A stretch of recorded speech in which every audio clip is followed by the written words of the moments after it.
Durog ba ang puso nyo bago ang Valentine's Day bukas?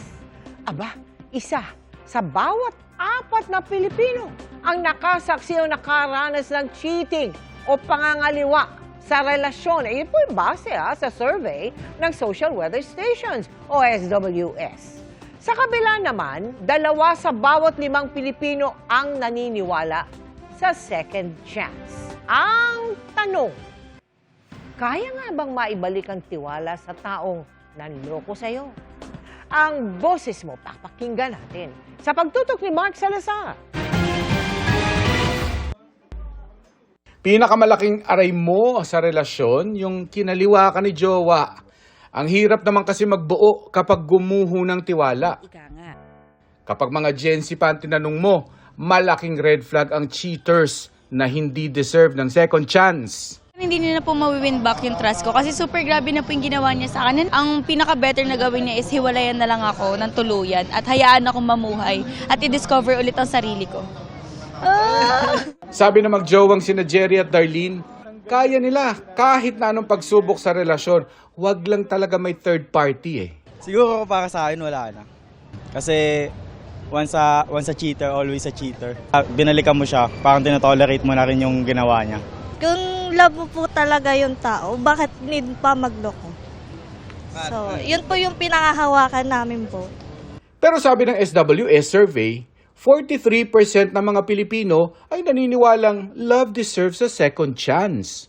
Siyempre, tao lang tayo. Kung talagang mahal mo rin siya, ba't hindi mo siya patatawarin, di ba? Marami raw gusto pa rin makipagbalikan sa kabila ng unfaithful love. Ang iba pa nga gumagamit pa raw ng gayuma.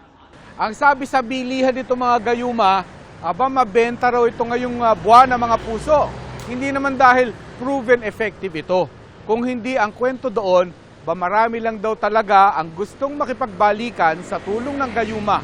Kasama na dyan yung mga kinaliwa at nangaliwa. Hindi ko na alangan yan, kuya. Bakit? Simpleng ngiti lang. Nakuha na.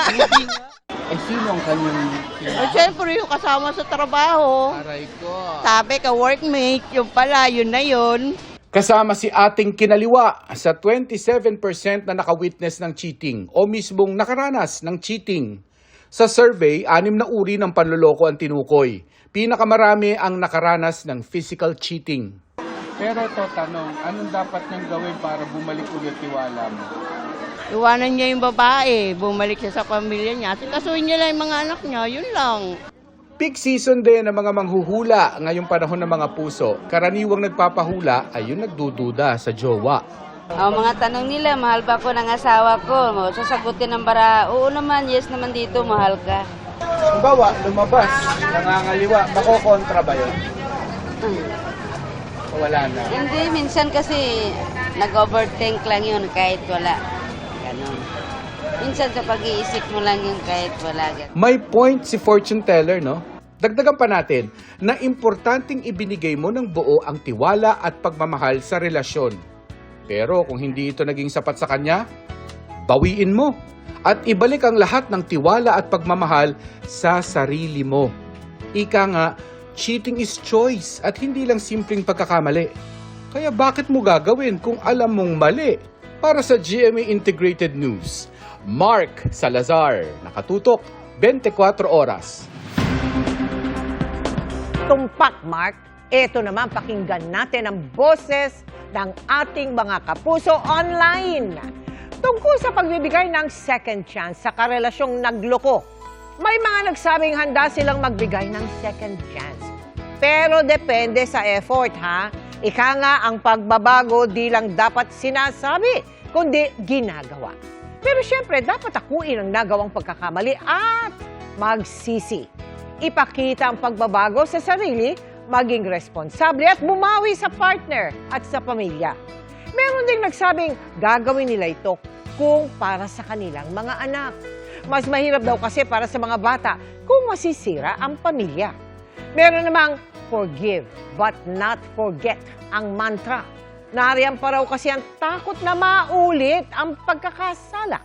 Marami ring nag-comment na naniniwala sila sa once a cheater, always a cheater. Kaya hindi magbibigay ng second chance. Parang salamin lang daw kasi yan. Pag nabasag, kahit subuking ayusin, hindi na maibabalik gaya ng dati. Ang pagtataksil daw kasi, tanda ng kawalang respeto. Kaya kung ikaw ay niloko, dapat mangibabaw ang respeto sa sarili. Meron namang paulit-ulit nagbigay ng pagkakataon. Pero sa huli, iniwan lang din na mag-isa. Kaya para sa ilang netizen, ngayong araw ng mga puso, mas dapat piliin ang makabubuti sa mental health. At mas mainam na may peace of mind. Mga kapuso, pwede mo rin iparinig ang boses mo sa social media accounts ng 24 oras.